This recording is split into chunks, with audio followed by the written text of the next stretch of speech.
Praise the Lord. இன்னைக்கு டிராயிங்கான Bible வசனம் பார்க்கலாமா? பரிசுத்த ஆவியானவர் இயேசு மேல் இறங்கினார். லூக்கா 3வது அதிகாரம் 21, 22 வசனம் வாசிக்கிறேன். ஜனங்கள் எல்லாரும் ஞானஸ்தானம் பெற்ற போது இயேசு ஞானஸ்தானம் பெற்று ஜெப பண்ணுகையில் வானம் திறக்கப்பட்டது. பரிசுத்த ஆவியானவர் ரூபம் கொண்டு புறாவை போல அவர் மேல் இறங்கினார். வானத்திலிருந்து ஒரு சத்தம் உண்டாக்கி, நீர் என்னுடைய நேசகுமாரன், உண்மையில் பிரியமா இருக்கிறேன் என்று உரைத்தது. அதாவது ஜனங்கள் எல்லாருமே யோவான்ஸ்நானம் மூலமா ஞானஸ்தானம் பெற்றுக்கொள்ளுங்க. அப்ப ஏசப்பாவும் ஞானஸ்தானம் பெற்றுக்கொண்டார். ஞானஸ்தானம் பெற்றுக்கொண்டதுக்கு அப்புறம் அவரு ஜெபம் பண்றாரு. ஜெபம் பண்ணும்போது வானம் திறக்கப்பட்டிருக்கு. அவர் என்ன ஜெபிச்சிருப்பாரு என்ன தெரியல. ஆனா எனக்கு தோணுத ஒண்ணு சொல்றேன். பரிசுத்த ஆவியான பெற்றுக்கொண்டதுக்காக அவர் ஜெபிச்சிருப்பாரு. ஏன்னா ஆதியில பரிசுத்த ஆவியான யார் மேல தங்க முடியாம ஜனத்து மேல அசைவாடி கொண்டிருந்தார் இல்லையா? பழைய பாட்டுல எல்லாம் பாத்தீங்கன்னா பரிசுத்த ஆவியான யார் மேல நிரந்தரமா தங்கல, வந்துட்டு போயிடுவார்.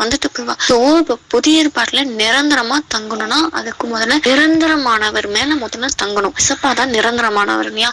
சோ அவர் மேல ஃபர்ஸ்ட் இறங்கி தங்கினாதான் அவரை பின்பற்ற பிள்ளைங்க மேல இறங்க முடியும். சோ அவர் ஞானஸ்தானம் பெற்று கொண்டதுக்கு அப்புறம் ஜெபம் பண்ணியவா பரிசுத்த ஆவியான என் மேல ஊற்றப்படட்டும்னு சொல்லி அந்த மாதிரி ஜெபிச்சிருப்பான்னு நினைக்கிறேன். அது ஜெபிச்சதுனால வானம் திறக்கப்பட்டிருக்கு. அப்ப பரிசுத்த ஆவியாவை போல ரூபம் கொண்டு அவர் மேல இறங்குறாரு. இறங்கும் போது வானத்துல இருந்து ஒரு சத்தம் உண்டாகுது. நீர் என்னுடைய நேசகுமாரன், உண்மையில் பிரியமா இருக்கிறேன். அதாவது கர்த்தர் இயேசுப்பா பார்த்து சொல்றாரு, நீ என்னோட நேசகுமாரன், நான் உண்மையில் பிரியமா இருக்கிறேன் சொல்லி இயேசுப்பா பத்தி பிதா சொல்றாரு. நம்ம வாழ்க்கையில ஆண்டவர் ஒருத்தர் பர்சனலா ஆண்டவர் அழைச்சு கூப்பிடுவாரு. நிறைய பேர் நம்ம வேதத்துல வாசிக்கிறோம். மோசேக்கு, ஆபிரகாமுக்கு, தாவீதுக்கு எல்லாருக்குமே என்ன சொல்லியிருக்காரு, என் பிரியமானவன், நான் சொன்னதெல்லாம் செய்வான், என் வீட்டுல எங்க உண்மை உள்ளவன் அப்படின்னு சொல்லி நிறைய விஷயம் ஆண்டவர் சாட்சி கொடுத்திருக்காரு. சோ அதே மாதிரி நம்மளும் கொடுத்த ஆண்டவர் சாட்சி கொடுக்க விரும்புகிறார். சோ அவருக்கு பிரியமா நடக்கணும். ஆண்டவர் என்னைய கொடுத்த ஒரு சாட்சி கொடுத்துறாரு. You are my masterpiece அப்படின்னு சொல்லி ஆண்டவர் என்னைய கொடுத்தவன்னு சொல்லியிருக்காரு. அதே மாதிரி ஒருவருக்கும் உங்களுக்கும் ஆண்டவர் அழைச்சு கூப்பிட விரும்புறார். ஆண்டவர் கிட்ட அதை கேளுங்க. என்னைய கொடுத்து நீங்க என்ன இயேசுப்பா சொல்றீங்க,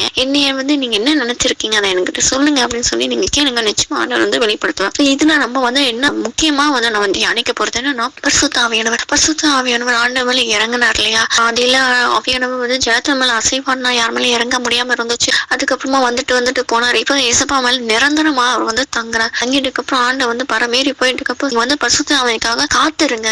அதனால அவங்க சீசக மேல் வீட்டுல காத்து பரிசுத்த ஆவியான பெற்றுக்கொண்டாங்க. அந்த இன்சிடென்ட் நேரத்துக்கு முன்னாடி ஆண்டை சீசை கிட்ட சொல்லிப்பாரு, நீங்க பரிசுத்த ஆவியானுக்காக காத்துருங்க. பரிசுத்த ஆவியான உங்களுக்குள்ள வரும்போது நீங்க பலனடைந்து யூதேயா, சமரியா தேசம் எங்கும் போய் சுவிசேஷம் அறிவிங்க, எல்லாரும் சீஷனாக்கி ஞானஸ்தானம் கொடுங்க அப்படின்னு சொல்லி ஆண்டு சொல்லியிருப்பாரு இல்லையா? இவங்க எல்லாமே பரிசுத்த ஆவியான காத்திருந்து பெற்றுக்கொண்டு வல்லமையாக பரிசுத்த ஆவியான அப்போஸ்தலர்கள் மேல சுத்தி இருக்க எல்லா மேல இறங்கி சுவிசேஷம் வேகமா பரவ ஆரம்பிச்சது இல்லையா? நிறைய பேர் ஆண்டவர் ஏற்றுக்கொண்டாங்க, பரிசுத்த ஆவியினால் நிரப்பப்பட்டாங்க. அதேதான் பேதுரு பாத்தீங்கன்னா கொர்நேலியா வீட்டுக்கு போய், அதாவது 100க்கு அதிபதி வீட்டுக்கு ஆண்டவர் பத்தி சொல்றாரு. அது அப்போஸ்தலர் 10வது அதிகாரத்துல நீங்க வாசிச்சா தெரியும். கொர்நேலியா வீட்டுக்கு போய் ஆண்டவர் பத்தி சொல்றாங்க. அவர் உயிர்த்தெழுந்தா நமக்காக மறுத்தா பாவத்துக்காக மரித்தார் அப்படின்னு சொல்லி ஆண்டவர் கொடுத்து சொல்றாங்க. உங்களுக்கு புரஜாதை எல்லாமே ஆண்டவர் ஏற்றுக்கொள்கிறாங்க. ஏற்றுக்கொண்ட உடனே பரிசுத்த ஆவியானவர் அவங்க மேல இறங்குறாரு. இந்த வசனத்தை வாசிக்கிறேன். அப்போஸ்தலர் 10வது அதிகாரம் 44வது வசனத்துல வாசிக்கிறேன். இந்த வார்த்தைகளை பேதுரு பேசிக்கொண்டே இருக்கிறேன். வசனத்தை கேட்டவர் யாவர் மேலும் பரிசுத்த ஆவியானவர் இறங்கினார். அவர்கள் பல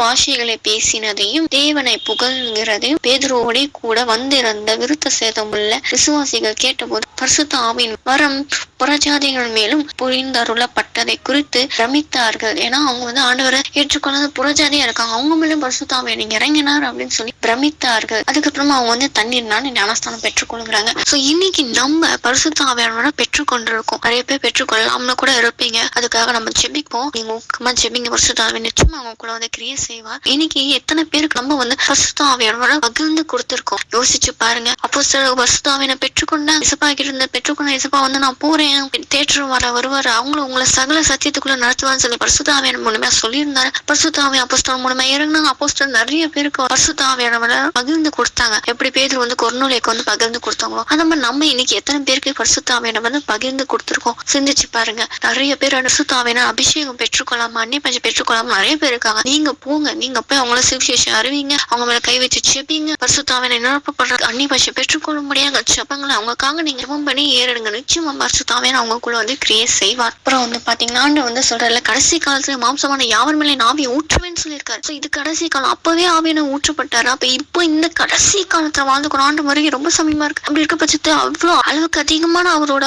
அனாயிட்டிங்க ஊற்றுவார் இல்லையா? சோ ஆவியானவர் பெற்றுக்கொள்றதுக்காக வாஞ்சியோட கேளுங்க. இயேசுப்பா நிச்சயமா ஆவியானவரை நமக்கு கொடுப்பார்.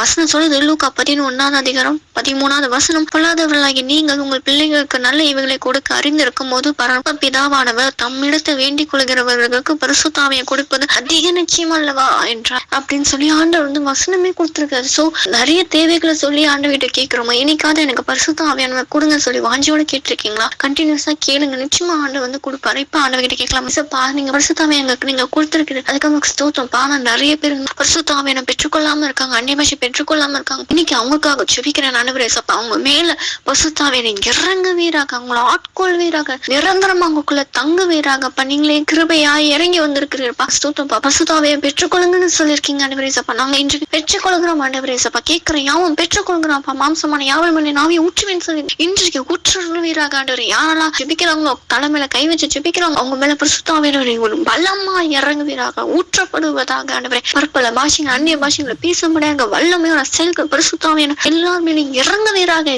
நாமத்தினால் நீங்க இறங்கி உங்களோட கிரியை நடப்பிக்கிறதுக்காக ஸ்தோத்திரம்ப்பா. ஞானஸ்தானம் பெற்றுக்கொள்ளும்படியான வழிகளை ஏற்படுத்தி தாரும் ஆவியானவரே. நீங்க பொறுப்படுத்த அழகு செய்யுங்க, எங்களும் உங்க கருத்தா இருப்பீங்க. பெரிய நாமத்தை ஜெபத்தை ஏற்றுக்கொள்ளும் ஜீவன் நல்லா தங்கப்பணி ஆமீன் அப்படின்னு சொல்லி ஆவியானவர் கிட்ட இருந்து கேளுங்க. நிச்சயமா பரிசுத்த ஆவியானவர் உங்களுக்குள்ள அங்க வருவார், கிரியை செய்வார், நிரந்தரமா தங்குவார். சோர்ந்து போயிடாதீங்க. ஒரு தடவை கேட்டு நடக்கலன்னு சொல்லி சோர்ந்து போய் அனுதினமும் கேளுங்க. வாஞ்சியோட கேட்கிறேன் யாவும் பெற்றுக்கொள்கிறான்னு வாஞ்சியோட கேளுங்க, நிச்சயமா பெற்றுக்கொள்வீங்க. விசுவாசத்தோட கேட்போம், பெற்றுக்கொள்வோம். ஆமீன்.